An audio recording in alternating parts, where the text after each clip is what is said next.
পৃথিবীতে সর্বপ্রথম অভিশপ্ত জাতি হচ্ছে নূহ আলাইহিসসালাতু ওয়াসসালামের জাতি। আর নূহ আলাইহিসসালাতু ওয়াসসালামের বর্ণনা আল্লাহ সুবহানাহু ওয়া তাআলা কোরআন মাজিদে এভাবে দিচ্ছেন, বিভিন্ন আয়াতে বিভিন্নভাবে এসেছে, আমরা সারমর্ম বলছি আর কি। ওয়ালাকাদ আরসালনা নূহান ইলা কওমিহি ফাকালা ইয়া কওমি ইবুদুল্লাহ মা লাকুম মিন ইলাহিন গায়রুহু। আর আমি নূহকে তার জাতির নিকটে পাঠিয়েছিলাম। কোন অঞ্চলে নূহ আলাইহিস সালাম বসবাস করতেন?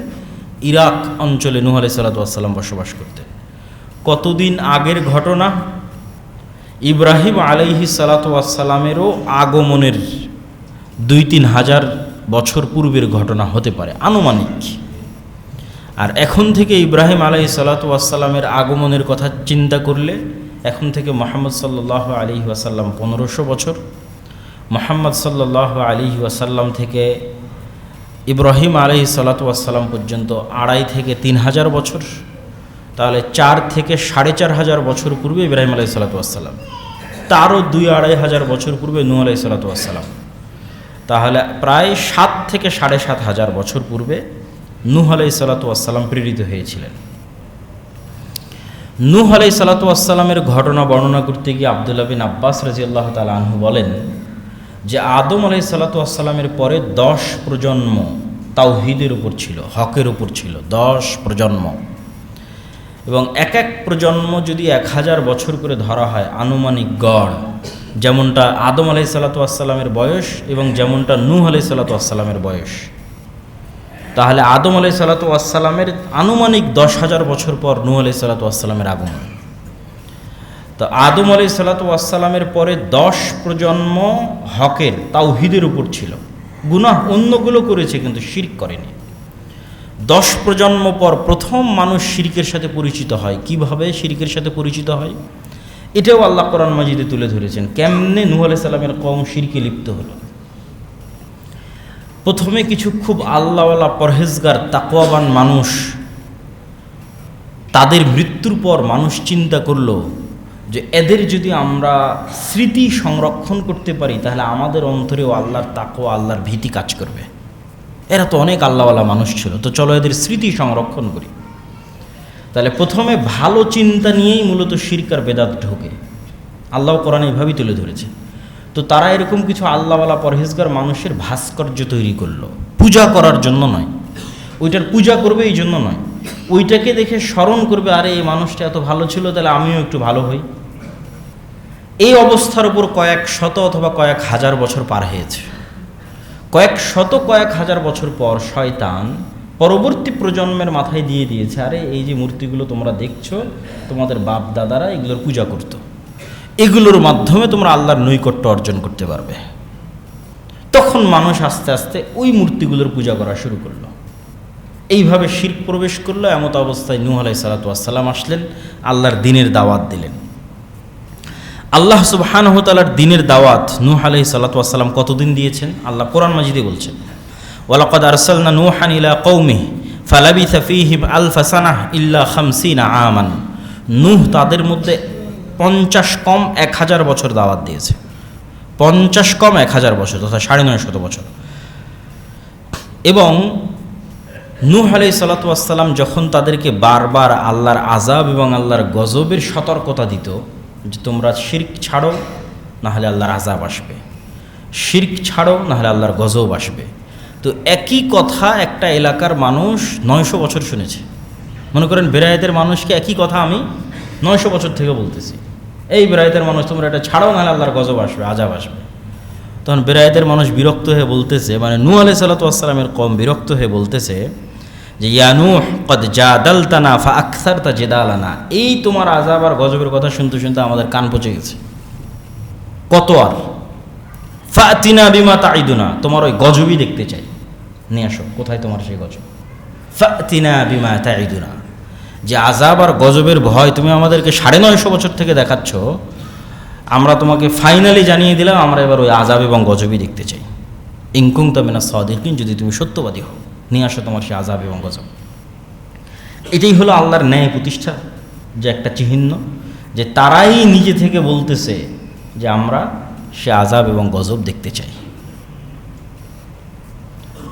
তো নূহ আলাইহিস সালাতু ওয়াস সালামের দোয়া আল্লাহ সুবহানাহু ওয়া তাআলা কোরআন মাজিদের অন্য আর কিছু আয়াতে তুলে ধরেছেন যে আল্লাহ নূহ আলাইহিস সালাতু ওয়াস সালাম আল্লাহর কাছে খুব ভয়াবহ দোয়া করেছেন যে লা তাতার ফিল আরদি কাফিরিনা দাইয়ারা, যে আল্লাহ একটা কাফেরও যেন পৃথিবীতে বেঁচে না থাকে, অবশিষ্ট না থাকে, এইভাবে ভয়ঙ্কর আপনি আযাব এদের উপর দেন। তারপরে আল্লাহ সুবহানাহু ওয়া তাআলা নূহ আলাইহিস সালাতু ওয়াস সালামকে কি আদেশ দিলেন? ওয়াসনাইল ফুলকা বিআয়ুনিনা ওয়া ওয়াহয়িনা। আল্লাহ নূহ আলাইহিস সালামকে শিখিয়ে দিলেন কিভাবে নৌকা বানাতে হবে। হয়তো পৃথিবীর প্রথম সমুদ্র সভ্যতা অথবা নৌকার সভ্যতা নূহ আলাইহিস সালাতু ওয়াস সালামের হাত দিয়ে তৈরি হচ্ছে। আল্লাহু আ'লাম, আল্লাহ ভালো জানে। ওয়াসনাউল ফুলকা ওয়া কুল্লামা মাররা আলাইহি মালাউ মিন কওমিহি সাখিরু মিন। যতবারই নূহ আলাইহিস সালাতু ওয়াস সালামের কওম এই নৌকা বানানো অবস্থায় আর পাশ দিয়ে অতিক্রম করত, ততবারই তারা ঠাট্টা করতো নূহ আলাইহিস সালাতু ওয়াস সালামের। তো আল্লাহ বলছেন ইন তাসখারু মিন্না, আজকে তুমি আমার নবীর ঠাট্টা করতেছো, ফা ইন্না নাসখারু মিনকুম কামা তাসখারুন, অচিরেই সেই দিন আসবে যেদিন আমি আল্লাহ তোমাদের সাথে ঠাট্টা করব। তো আল্লাহর ঠাট্টা তো অনেক ভয়ঙ্কর, অনেক ভয়াবহ। ফাসাউফা তা'লামুনা মান ইয়াতিহি আযাবুন ইউখজিহি, সেই দিন তোমরা বুঝতে পারবে যে আল্লাহ সুবহানাহু ওয়া তাআলার আযাব কেমন। এবার আল্লাহ নূহ আলাইহিস সালাতু ওয়াস সালামকে আদেশ দিলেন হাত্তা ইযা জাআ আমরুনা ওয়া ফারাত তান্নূর কুল নাহমিল ফিহা মিন কুল্লিন যাওজাইন ইসনাইন, প্রত্যেক প্রাণী থেকে এক জোড়া করে নৌকায় উঠিয়ে নাও। ওয়া আহলাকা ইল্লা মান সাবাকা আলাইহিল কওল, আর যারা ঈমান আনয়ন করেছে তাদের উঠিয়ে নাও।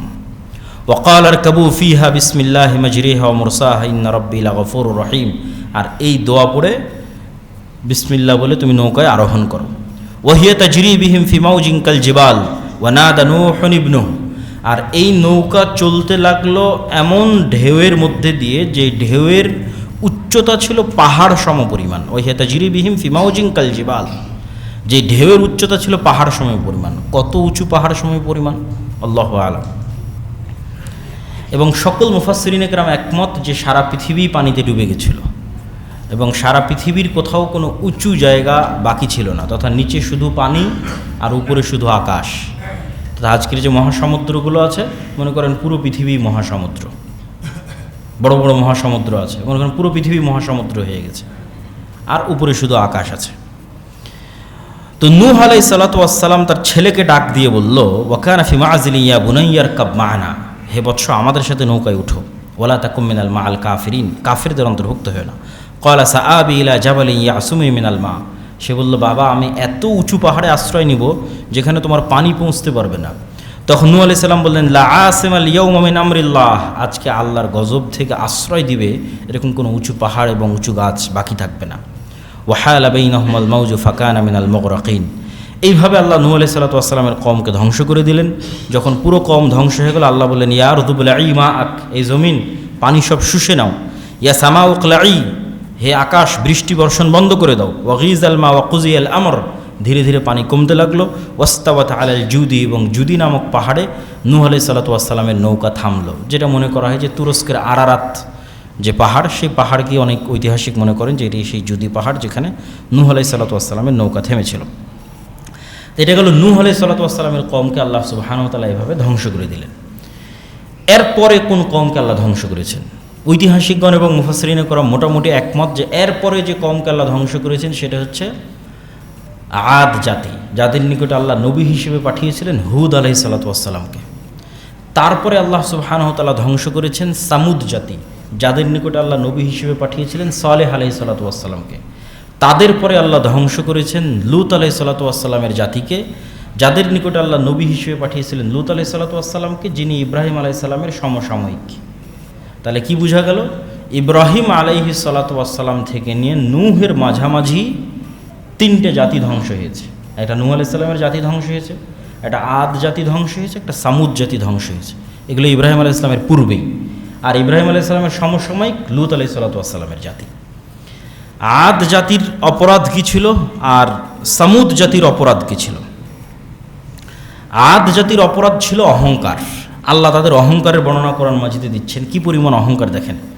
ফাআম্মা আদুন ফাস্তাকবারু ফিল আরদি বিগাইরিল হক, আদ জাতি জমিনে চরম অহংকার করেছিল এবং অহংকারের আতিশয্যে তারা এটা বলেছিল মান আসাদ্দু মিন্না কুওয়া, আজকের পৃথিবীতে আমাদের চেয়ে শক্তিশালী পাওয়ারফুল কে আছে এমন যে আমাদের চেয়ে শক্তিশালী পাওয়ারফুল? আল্লাহ তাদের কথা কোরআনে নকল করছেন যে তাদের শক্তি, সামর্থ্য, জ্ঞান, বিজ্ঞান, সভ্যতা, টেকনোলজি এত উঁচু লেভেলে পৌঁছে গেছিল যে তারা ওপেন চ্যালেঞ্জ ঘোষণা করেছিল পৃথিবীতে আমাদের চেয়ে শক্তিশালী কে আছে।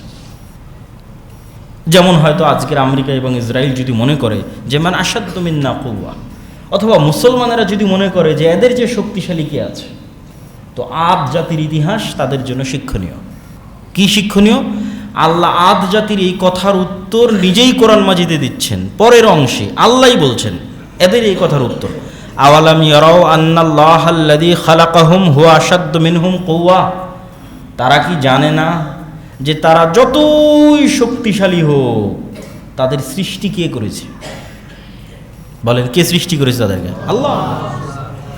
তাহলে আদ জাতি যতই শক্তিশালী হোক শিক্ষা, জ্ঞান, সভ্যতা, প্রযুক্তিতে, এই লেভেলটা অতিক্রম করতে পারবে না যে ওরা সৃষ্টিজীব আর আল্লাহ সৃষ্টিকর্তা। এই লেভেলটা তো ভাঙতে পারবে না। ওইটা আল্লাহ কোরআন মাজিদে বলতেছে। তাহলে ও যতই শক্তিশালী হোক 100% ওর সৃষ্টিকর্তা ওর চেয়ে শক্তিশালী, যে ওকে সৃষ্টি করেছে। কেন? এই লেভেল তো ভাঙতে পারতেছে না। তাহলে এই লেভেলটা কিয়ামত পর্যন্ত পার্মানেন্ট, এই মানদণ্ডটা, সেটা আজকের আমেরিকা, ইসরায়েল হোক বা আরও এর চেয়ে শক্তিশালী সভ্যতা আসুক, সে কি অতিক্রম করতে পারতেছে না। আল্লাহ বলছেন আন্নাল্লাযী খালাকাহুম, আমি আল্লাহ যদি ওদের সৃষ্টিকর্তা হয়ে থাকি তাহলে তো আমি ওদের চেয়ে বেশি শক্তিশালী। কেন? আমি তাদের সৃষ্টিকর্তা। হুয়া আশাদ্দু মিনহুম কুওয়া, আল্লাহ তাদের চেয়ে অনেক বেশি শক্তিশালী। ওয়া কানু বিআয়াতিনা ইয়াজহাদুন, কিন্তু তারা আমার আয়াতকে অস্বীকার করেছে। তো হুদ আলাইহিস সালাতু ওয়াস সালাম তাদের নিকটে দাওয়াত নিয়ে গেছিলেন এবং তাদেরকে আল্লাহর আনুগত্য করার আদেশ দিয়েছিলেন। যখন তারা অস্বীকার করলো তখন তাদেরকে আল্লাহ যে আযাব এবং যে গজব দিলেন, সে আযাব এবং গজব কি ছিল? আদ সম্প্রদায়কে আল্লাহ কি আযাব দিলেন? আল্লাহ এক আয়াতে বলছেন, ফাআরসালনা আলাইহিম রিহান সরসরা, আমি ভয়ঙ্কর ঠান্ডা, শীতল এবং অতি তীব্র গতিতে চলমান বাতাস, একই সাথে দুটো গুণ, খুবই গতিসম্পন্ন আর দুই খুবই শীতল, বরফ শীতল এবং খুবই গতিসম্পন্ন। আর এক আয়াতে আল্লাহ সুবহানাহু ওয়া তাআলা বলেছেন, ওয়াম্মা আদুন ফাউহলিকু বিরিহিন সরসরিন আতিয়া, আমি ভয়ঙ্কর শক্তিশালী হিম শীতল ঝড়ের মাধ্যমে তাদের ধ্বংস করেছি। এইরকম হিমশীতল ঝড় বাতাস কতদিন তাদের উপর চলেছে? সাখারা আহা আলাইহিম সাবআ লায়ালিন ওয়া সামানিয়াতা আইয়াম, 7 দিন 7 রাত 8 দিন এই ঝড় বাতাস আমি তাদের উপর চালিয়েছি। ফাতারাল কওমা ফিহা সারআ কাআন্নাহুম আজাজ নাখলিন খাবিয়া, একটা খেজুর গাছ গোড়া থেকে কেটে ফেলে দিলে যেভাবে খেজুর গাছটা পড়ে থাকে, তাদের পুরো সভ্যতা, পুরো দেশ, পুরো নগরী, সকল মানুষের অবস্থা ছিল এরকম। এইরকম ভয়ঙ্কর ঝড় বাতাস আমি তাদের উপর পাঠিয়েছিলাম। অনেক মুফাসসিরিন ইকরাম লিখেছে যে বাতাসের তীব্রতা এমন ছিল যে আসলেই আল্লাহ যে উদাহরণ দিয়েছেন ওই রকমই ঘটেছে। মানে এই পুরো বিল্ডিং যেই দিক দিয়ে বাতাসের তীব্রতা গেছে করাতের মতো কেটে গেছে, মানুষের শরীরের মধ্যে দিয়ে ঢুকে গেছে তো মানুষের শরীর কেটে গেছে, বাড়ি ঘরের উপর দিয়ে চলে গেছে তো ওইটা কেটে গেছে। আল্লাহ যে উদাহরণটা, এক্সাম্পলটা দিয়েছেন যে কাটা খেজুর গাছের ন্যায় তারা পড়েছিল, তো এটাকে অনেক মুফাসসিরিন ইকরাম বাস্তব অর্থে ধরেছেন যে বাতাসের গতির তীব্রতা এটা সংঘটিত হয়েছে। তাহলে আদ জাতিকে আল্লাহ সুবহানাহু ওয়া তাআলা এইভাবে ধ্বংস করলেন। এরপরে কোন জাতিকে আল্লাহ ধ্বংস করেছেন? সামুদ জাতি। আচ্ছা, আদ জাতি কোথায় বসবাস করত?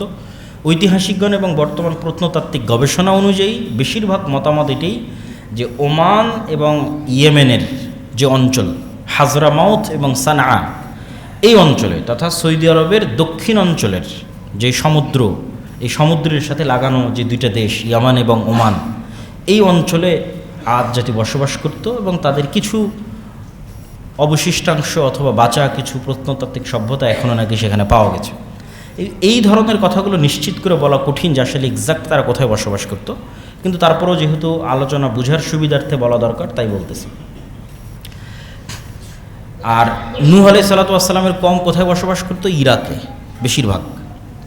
আর নূহ আলাইহিস সালামের কওমের পরে আসলাম আদ জাতি, এরা বসবাস করতো ওমান এবং ইয়েমেনে। এখন আসছি কাদের আলোচনায়? সামুদ জাতি। এবং আমাদের আলোচনা আমরা সময়ের ধারাবাহিকতায় সাজিয়েছি যে কে আগে ধ্বংস হয়েছে, কে পরে ধ্বংস হয়েছে। ওই ধারাবাহিকতার সাথে আমরা সময়টা বুঝতে পারবো। আর লোকেশনও বুঝতে পারবো। সামুদ জাতি কোথায় বসবাস করত?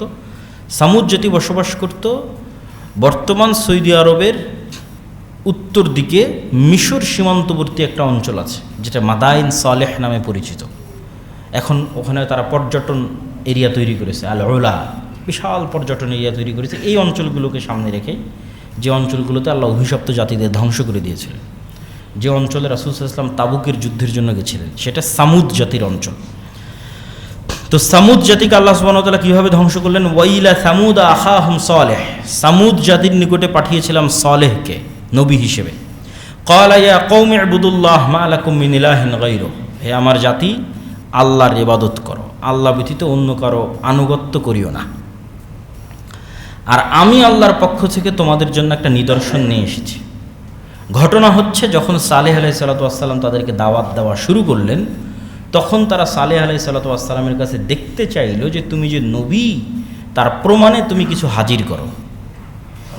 তো আল্লাহর মূলনীতি হচ্ছে, যখনই কোনো স্পষ্ট প্রমাণ আল্লাহ দিয়ে দেন, তখন গজব অবশ্যম্ভাবী যদি অস্বীকার করে। স্পষ্ট প্রমাণ আসার পর গজব অবশ্যম্ভাবী যদি অস্বীকার করে।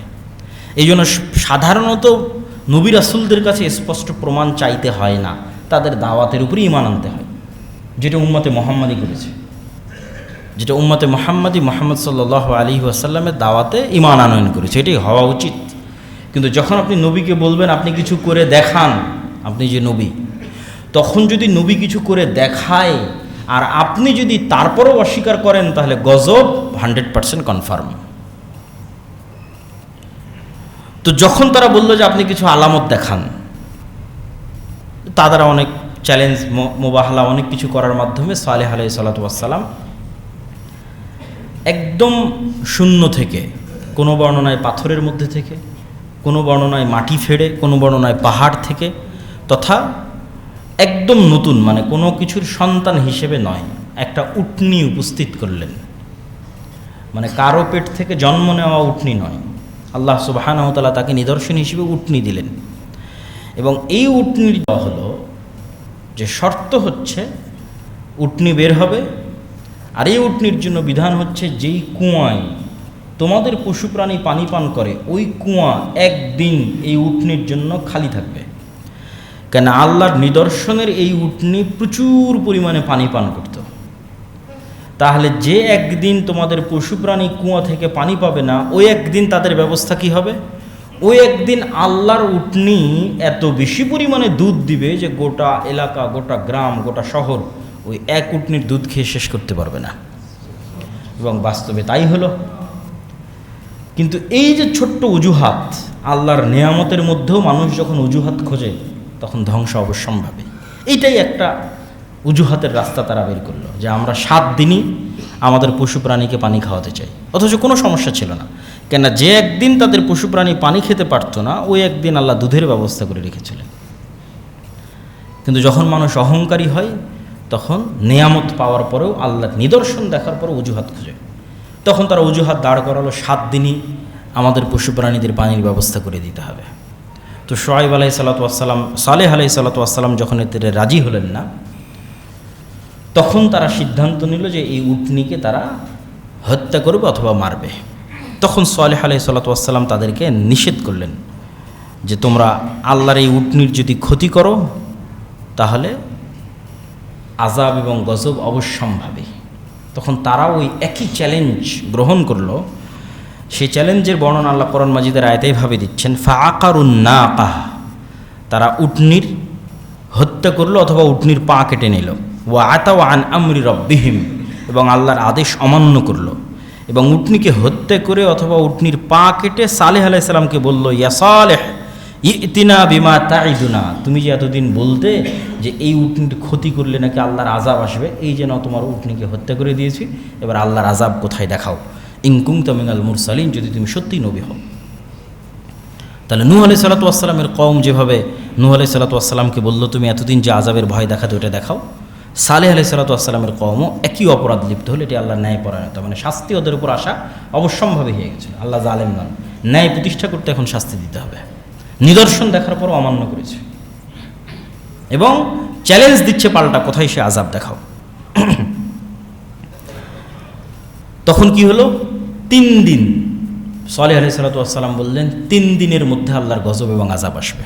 তারা এটা নিয়েও হাসি ঠাট্টা করলো যে আযাব আসলে এখনই আসতো, 3 দিন আবার কিসের? যদি আযাব আসতো এখনই আসতো, 3 দিন কিসের? তো কিছু বর্ণনা অনুযায়ী পাওয়া যায় প্রথম দিন তাদের চেহারার রং পরিবর্তন হয়ে গেল, দ্বিতীয় দিন আরও পরিবর্তন হয়ে গেল, এবং তৃতীয় দিন তাদের চেহারা পরিপূর্ণরূপে কালো রূপান্তর ধারণ করলো, এবং বিকট আওয়াজ, যে বিকট আওয়াজে যে যে অবস্থায় ছিল সে অবস্থায় থেকে গেল। আরবি ইবারত হচ্ছে ফিদারিহিম জাসিমিন। জাসিমিন অর্থ হচ্ছে একদম জড় পদার্থের মতো, জড় বস্তুর মতো হয়ে যাও। আমি পানি খাচ্ছিলাম, বিকট আওয়াজ যখন হয়েছে তখন আমি এই পানি খাওয়া অবস্থাতে এভাবেই স্টিল দাঁড়িয়ে মরে গেছি।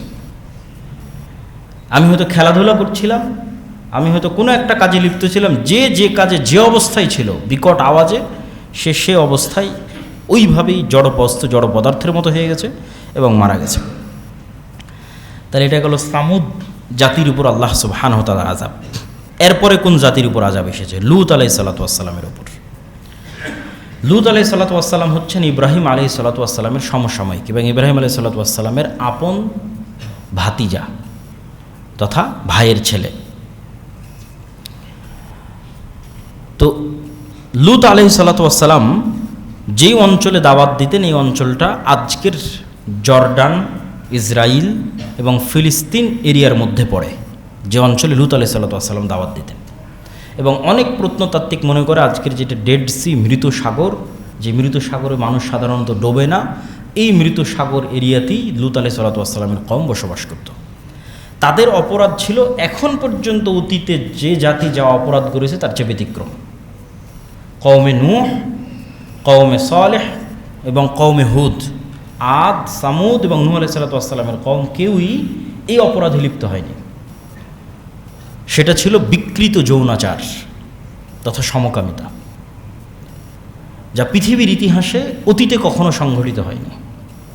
এইরকম এক ভয়াবহ, নিকৃষ্ট এবং জঘন্যতম অপরাধে তারা লিপ্ত ছিল। লূত আলাইহিস সালাতু ওয়াস সালাম তাদের কাছে আল্লাহ সুবহানাহু ওয়া তাআলার দ্বীনের দাওয়াত নিয়ে গেলেন, এবং তার দাওয়াত ছিল এটাই, আতাতুনাল ফাহিশাতা মা সাবাকাকুম বিহা মিন আহাদিম মিনাল আলামিন। আল্লাহ কোরআনে বলছে, তোমরা এমন নিকৃষ্ট ভয়ঙ্কর অপরাধে লিপ্ত হয়েছ যে অপরাধে পৃথিবীতে অতীতে কেউ লিপ্ত হয়নি।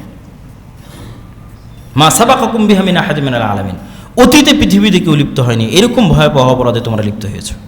ইন্নাকুম লাতাতুনার রিজালা শাহওয়াতাম মিন দুনিন নিসা, দুনিয়াতে কি মহিলা কম পড়েছে যে তোমরা এই ধরনের নিকৃষ্টতম অপরাধে লিপ্ত হচ্ছ? এইভাবে লূত আলাইহিস সালাতু ওয়াস সালাম তাদেরকে দাওয়াত দিলেন। তো তারা উত্তরে কি বলল? ওয়ামা কানা জাওয়াবা কওমিহি ইল্লা আন ক্বালু আখরিজুহুম মিন ক্বরিয়াতিকুম। মানুষ যখন অপরাধে, প্রকাশ্য অপরাধে এমনভাবে লিপ্ত হওয়া শুরু করে, তখন এরকম সত্যের দাওয়াতও মানুষের কাছে অগ্রহণযোগ্য মনে হয়। আপনি লূত আলাইহিস সালাতু ওয়াস সালামের কওমের উত্তরটা শোনেন। লূত আলাইহিস সালাতু ওয়াস সালামের কওমের উত্তর যদি আমি আমার ভাষায় বলতে চাই, অনুবাদ থেকে বুঝে, অনুবাদটাও বলতেছি, এসেছে বড় পবিত্র, বড় পবিত্র এসেছে, এই পবিত্রকে আমাদের এলাকায় রাখার দরকার নাই, পবিত্রকে বের করে দাও আমাদের এলাকা থেকে। বেশি পবিত্রতা, বেশি পর্দা, বেশি আল্লাহওয়ালার দার্স দেওয়ার জন্য এসেছে। ভাষা ছিল এরকম। আখরিজুহুম মিন ক্বরিয়াতিকুম ইন্নাহুম উনাসুন ইয়াতাতাহহারুন। আরে লূত আলাইহিস সালাতু ওয়াস সালামের মতো পবিত্র লোকের আমাদের এলাকায় দরকার নাই। গান বাজনা শুনবে না, নাচ গান করতে দিবে না, ড্যান্স করতে দিবে না, এত ভালো মানুষের দরকার নেই, আমাদের এলাকা থেকে বের করে দাও। এটা ছিল লূত আলাইহিস সালাতু ওয়াস সালামের কওমের উত্তর। ফাআনজাইনাহু ওয়া আহলাহু ইল্লা ইমরাআতাহু কানাত মিনাল গাবিরিন।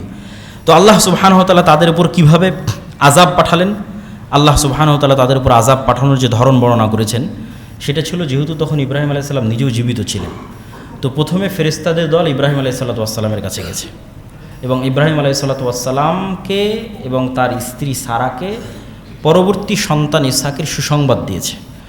তারপর ইব্রাহিম আলাইহিস সালাম তাদেরকে জিজ্ঞেস করেছে, তোমরা কোথায় যাচ্ছ? সারমর্ম কথা। তো লূত আলাইহিস সালাতু ওয়াস সালামের কওমকে ধ্বংস করার জন্য আল্লাহর আদেশ ফাইনাল। তো ইব্রাহিম আলাইহিস সালাতু ওয়াস সালাম খুব শঙ্কিত অবস্থায় পাল্টা প্রশ্ন করলেন, সেখানে তো কিছু ভালো মানুষ আছে, সেখানে তো লূত আছে, এবং লূত আলাইহিস সালাতু ওয়াস সালামের সাথে কিছু ঈমানদারও আছে, তাহলে কেন সেই এলাকাকে ধ্বংস করে দেওয়া হবে? তখন ফেরেশতারা পাল্টা উত্তরে বলল, লূত এবং তার অনুসারী যারা ঈমানদার আছে তাদের ধ্বংস করা হবে না, তাদের বাঁচিয়ে নেওয়া হবে। এবার ফেরেশতারা লূত আলাইহিস সালামের বাড়িতে আসলেন এবং সুন্দর সুদর্শন কিশোর অবস্থায় লূত আলাইহিস সালামের বাড়িতে প্রবেশ করলেন। তো লূত আলাইহিস সালাম তাদেরকে স্বাভাবিক মেহমান মনে করেছেন, এখনও বুঝতে পারেননি যে তারা আল্লাহর ফেরেশতা। স্বাভাবিক মেহমান মনে করে তিনি মেহমানের নিরাপত্তায় শঙ্কিত হলেন, আতঙ্কিত হলেন যে আমার এই অসভ্য জাতির কাছ থেকে আমি আমার এই মেহমানদের কীভাবে নিরাপদ করব।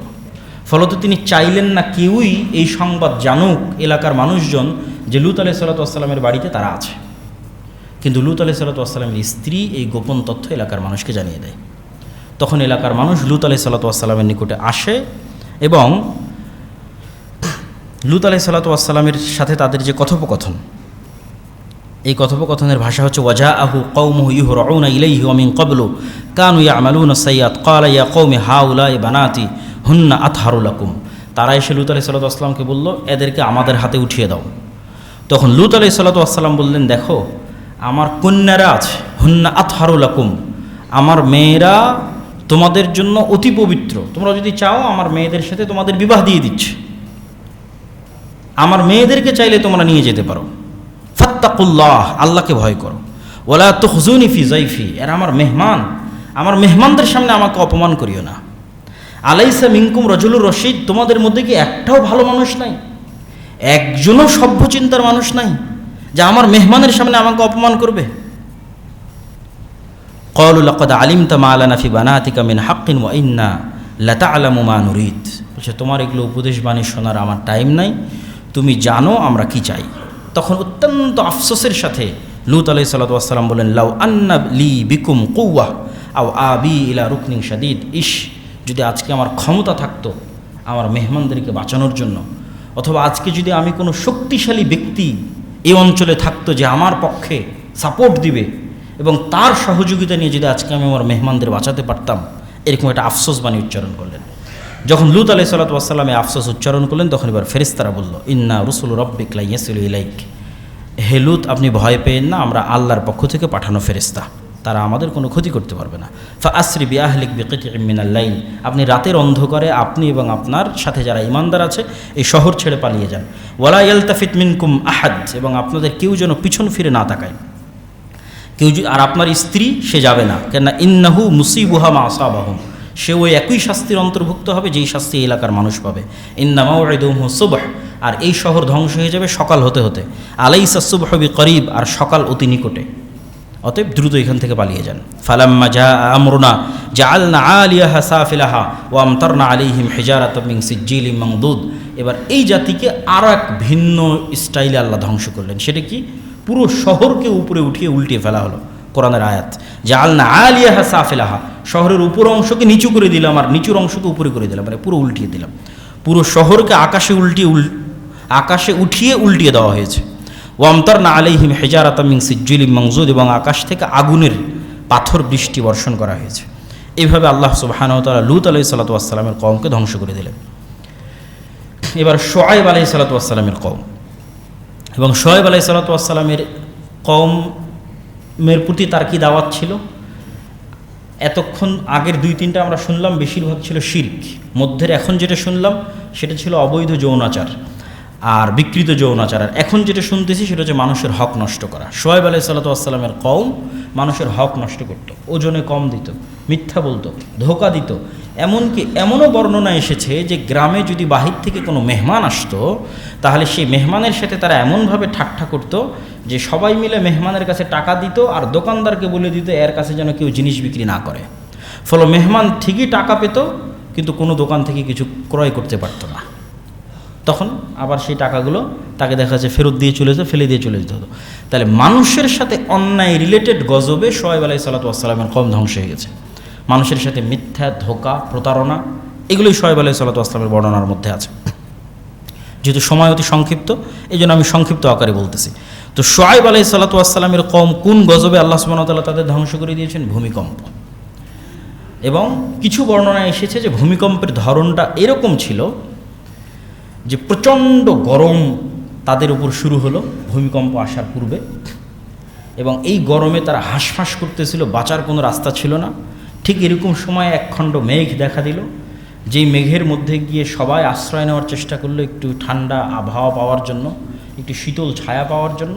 তারপরে ওই মেঘের মধ্যে থাকা অবস্থাতেই ভয়ঙ্কর ভূমিকম্প, বিকট আওয়াজ, এবং যেভাবে আল্লাহ সুবহানাহু ওয়া তাআলা তাদের জন্য উপযুক্ত মনে করেছেন সেভাবে তখন তাদেরকে ইনস্ট্যান্ট ধ্বংস করে দিয়েছেন শুআয়ব আলাইহিস সালাতু ওয়াস সালামের কওমকে। তাহলে ধারাবাহিক সিরিয়ালে শুআয়ব আলাইহিস সালাতু ওয়াস সালামের পরে এবার আসবে ফেরাউন, এবং ফেরাউনের ঘটনা মোটামুটি আমাদের সবারই জানা, যে ফেরাউনকে আল্লাহ সুবহানাহু ওয়া তাআলা কীভাবে ধ্বংস করেছেন। পানিতে ডুবিয়ে অত্যন্ত চরম অসহায়ত্বের মাধ্যমে আল্লাহ ফেরাউনকে ধ্বংস করেছেন। আর ফেরাউনের ধ্বংসের পূর্বে মূসা আলাইহিস সালাতু ওয়াস সালামের মাধ্যমে অসংখ্য আয়াত নিদর্শন ফেরাউন দেখেছে। পিঁপড়া, পোকামাকড়, রক্ত, ব্যাং, এরকম 10 থেকে 12 রকমের বিপদ ফেরাউনের কওমের উপর এসেছিল, এবং এই 10-12 রকমের বিপদের প্রত্যেকবারই তারা মূসা আলাইহিস সালামের কাছে গিয়ে আল্লাহর কাছে দোয়া করিয়ে নিয়ে বেঁচেছে। তারপরে যখন আবার মুক্তি পেয়েছে আবার অবাধ্য হয়েছে। তাহলে ফাইনাল আযাব এবং গজব দেওয়ার আগে আল্লাহ অনেক নিদর্শন ফেরাউন এবং তার সৈন্য সামন্তকে দেখিয়েছেন, যাতে ফেরাউনের উপর আযাবটা কি হয়, হক হয়, ন্যায় হয়। কোনো নিয়ামত দেখাতে আল্লাহ সুবহানাহু ওয়া তাআলা বাকি রাখেননি। মূসা আলাইহিস সালামের লাঠি তো আছেই, মূসা আলাইহিস সালামের হাতের যে উজ্জ্বলতা সেটা তো আছেই, এটা ছাড়াও 12 রকমের নিদর্শন আল্লাহ তাকে দেখিয়েছে। যেমন রক্তের আযাব যখন আসলো তখন খেতে বসলে রক্ত, পানিতে রক্ত, বিছানায় রক্ত, রাস্তায় রক্ত, সব জায়গায় রক্ত।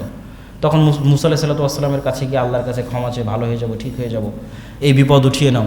বিপদ উঠে গেল, আবার অস্বীকার করলো। এরকম 12টা নিদর্শন দেখার পরেও যখন ফেরাউন ঠিক হয়নি, তখন আল্লাহ সুবহানাহু ওয়া তাআলা তাকে ফাইনালি সমুদ্রে ডুবিয়ে মেরেছেন।